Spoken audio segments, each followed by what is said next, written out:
So, in celebration of the new The Wolverine trailer, as well as some new footage from Iron Man 3, I felt the need to discuss why I prefer Marvel over DC. It's a topic that I talk about a lot, and it's probably one of my favorites because I love arguing my point on it because I think I'm pretty right, well, for the most part. I respect DC a lot. They've got Batman and Superman and Green Lantern, and their characters are strong with fantastic backgrounds and they're great stories. They're really wonderful. However, I like the Marvel Universe because it feels more diverse and a little more creative, perhaps. The characters are more interesting, their powers are certainly more fascinating. The way that the stories intertwine with one another is really fun. Not to mention the movies are just in general better. I mean, DC, you deserve a gigantic you-tried star, especially with Green Lantern. I don't even think that deserves a star. That just deserves to be thrown into the trash. Because that movie hurts my soul. I mean, I didn't even get to my evil Sinestro, which is one of my favorite parts of the comics, is when Sinestro is evil, because he's awesome! And what do I get? A little Easter egg in the credits of him putting on the ring and turning yellow. What kind of evil Sinestro is that? That's nothing. Plus, I didn't like the graphics on the suit. It looked weird because it was digital and whatnot, and the villain was kind of lame, and just, it was awful. But it doesn't help that Hal Jordan is not my favorite Lantern. My favorite Lantern is Jon Stewart, who I always have to explain is not Jon Stewart from The Daily Show. And he is a giant black man. Not Jon Stewart, the talk show host, who is a white boy. Superman is also pretty awesome, though, oh my god, I have so many problems with the movies they're putting out these days. Okay, first of all, as hot as Brandon Routh was as Superman, like, oh my god, he was hot! And as fantastic as Kevin Spacey was as Lex Luthor, Clark can't have kids with Lois. So why is there a surprise kid from a one-night stand? How does that happen? In the comics, he has a test tube baby, from what I understand. I never actually read the comics, but from talking to Kyle and Aiden, they have a test tube child. There isn't a one-night stand where she gets pregnant. Where the hell did that come from? Somebody want to explain that to me? And also, for the trailer for the new Superman movie, why does Superman have a beard? Kryptonians cannot grow facial hair. It's like Captain America with his super soldier serum. He can't grow facial hair. So why does he have a beard? And why does his father, whose name, oh my god, I'm embarrassed now. I can't even remember his father's name. Oh, I'll remember it later. But Russell Crowe plays him in the movie, and he's got a beard too!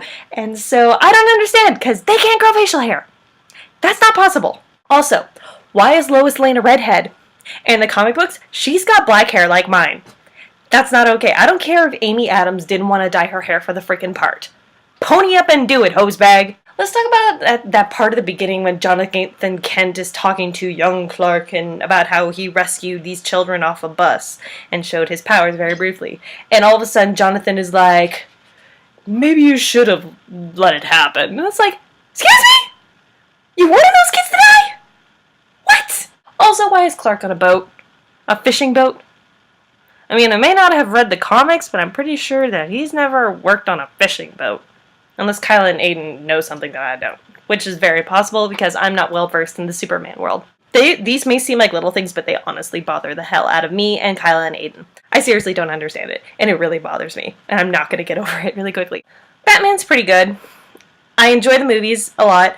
So Dark Knight Rises, oh my god. That movie hurt deep. It hurt deep inside. I really miss how in Batman, his gadgets all have awesome names, like the Bat Communicator, you know, there's the Batmobile, and the Bat Cycle, and, you know, the Bat Pod, which they had in the movie, but they never said it was the Bat Pod. Instead, they had the Tumbler.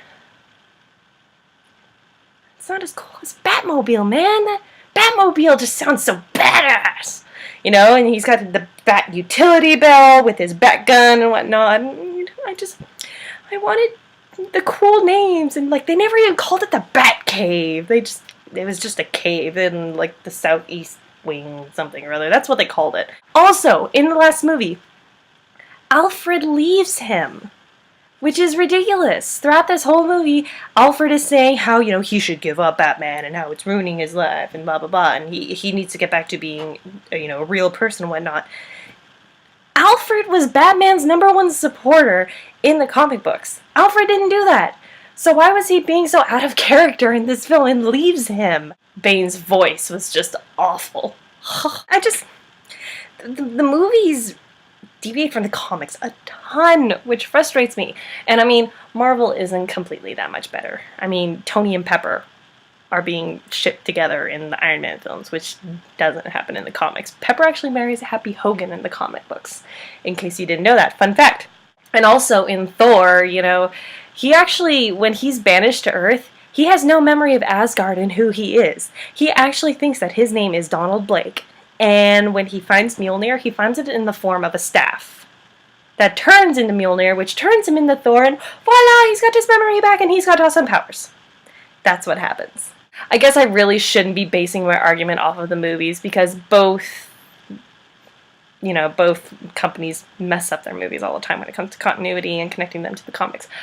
But in general, Marvel movies seem to be way more entertaining and just all around better than DC movies because hello, Green Lantern.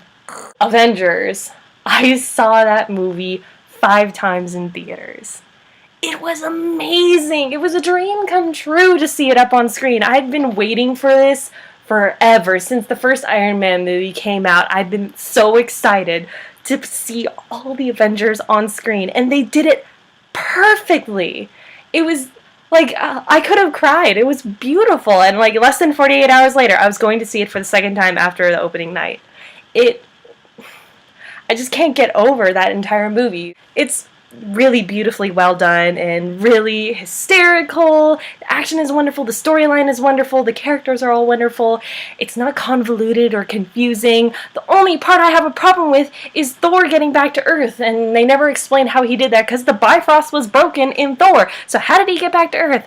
My theory is he used Mjolnir because, hello, he can, open portals with it. So maybe we'll find out during Thor 2 how he did that. That is my theory, though, I'm not holding out much hope. I'm still really upset about it. When I meet Joss Whedon, I'm going to ask him about it because I'm not happy about this. I can go on for hours and hours about why I prefer Marvel to DC, but those are just like a few of my points. I don't know how strong they are. I feel like I went off on a lot of tangents, but this is me. This is my nerdiness coming out full force. So much for remaining a semi-normal person on here. Whatever, I don't care. I hope y'all have a wonderful evening or day or whenever I decide to post this in whatever time.